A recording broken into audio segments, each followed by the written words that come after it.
अच्छे नतीजों की उम्मीद की है कुमारस्वामी ने। ये देखिए, ये इस वक्त की एक ताजा अपडेट आपको दे दें। मेरी कोई मांग नहीं है, मेरी कोई डिमांड नहीं है, ये कह रहे हैं कुमारस्वामी। जेडीएस एक छोटी पार्टी है, बयान में तो ये कहा गया है, लेकिन जेडीएस ये उम्मीद कर रही है कि किंग मेकर की भूमिका में वो हो और त्रिशंकु विधानसभा की स्थिति हो। ऐसे में ही जेडीएस के हाथों में लॉटरी लग सकती है। जयशंकर जी, कुमारस्वामी का आपने बयान देखा, जेडीएस तो जाहिर है त्रिशंकु विधानसभा की उम्मीद लगाकर बैठी है, लेकिन इस बार आपको लग रहा है क्या, जिस तरह के चुनाव प्रचार रहे, जिस तरह के मुद्दे हावी रहे, क्लियर मैंडेट होगा या फिर त्रिशंकु विधानसभा की स्थिति होगी, हो सकती है? नहीं समीर, मुझे तो लगता है कि इस बार स्पष्ट बहुमत होगा, चाहे जिसका भी हो। और सबसे बड़ी कैजुअलिटी इस बार देवेगौड़ा जी की और कुमारस्वामी जी की पार्टी होने वाली है। मुझे जहाँ तक लगता है कि उनकी पार्टी की सीटें बहुत घट जाएंगी। दर्जन भर सीटें हो जाए, 15 के आसपास हो जाए तो बहुत बड़ी बात है। और मतलब जेडीएस को बड़ा डेंट लगने वाला है। बिल्कुल। और फायदा किसको होगा, बीजेपी को या कांग्रेस को? देखिए, उस हिसाब से अगर देखा जाए तो पिछली बार जो माइनॉरिटी के वोट थे जी, वो कांग्रेस में और जनता दल इसमें बटे थे।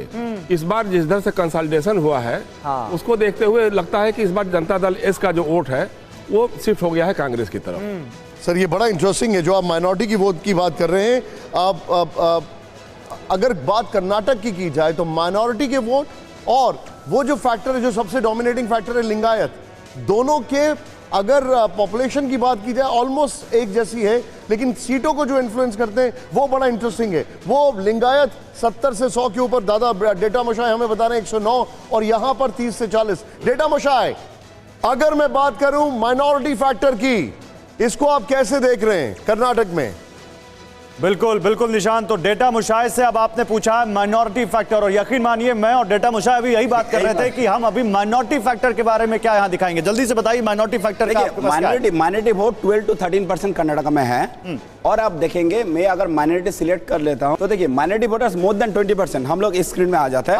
आ जाइए जल्दी से स्क्रीन पर आ जाइए। आप 45 सीट्स है, मतलब जिन सीट्स पर माइनॉरिटी वोटर्स अपना दबदबा रखते हैं वो 45 सीटें हैं कर्नाटक में, 20% से ज्यादा, और वो हर रीजन में दिख रही है मुझे। हाँ, देखिए ये क्या होगा, ये हैदराबाद कर्नाटक में देखिए ये एरिया में थोड़ा सा सीट है। एक मिनट, हैदराबाद कर्नाटका में माइनॉरिटी जो सीट्स हैं वोटर्स वाली, उसमें कांग्रेस सबसे ज्यादा यहाँ पर दिख रही है। यहाँ पर दिख रही है, ठीक है। और बाकी देखिए, लेकिन ताज्जुब की बात है कि बीजेपी के पास भी सीटें हैं। हाँ, बीजेपी के पास भी सीट है। और क्या है, माइनॉरिटी क्या होता है, जो अर्बन पॉकेट है ज्यादातर माइनॉरिटी देखिए उधर ही रहता है। ठीक है। आप देखिए बेंगलुरु में भी देखिए, ये क्लस्टर आप देखिए, ये ग्रेटर बेंगलुरु है जहां पे बीच में भी सीटें दिख रही हैं और इधर दाएं बाएं भी सीटें दिख रही हैं। देखिए ये बेंगलुरु का अगर बड़ा, इधर आइए, इधर राजेंद्र जी ये दिखाइए, 1 2 3 4 5 6 7 माइनॉरिटीज जो वोटर्स वाली सीटें हैं ग्रेटर बेंगलुरु में, 7 कांग्रेस के पास और एक जेडीएस है। बीजेपी किसके पास? एक बीजेपी जीता, बीजेपी के पास 20% ज्यादा। तो मतलब क्या है, देखिए बेंगलुरु में कांग्रेस को अच्छा करने का एक बहुत बड़ा रीजन है, कांग्रेस जो माइनॉरिटी डोमिनेटेड सीट है 7 उसमें जीत लेता है। ठीक है,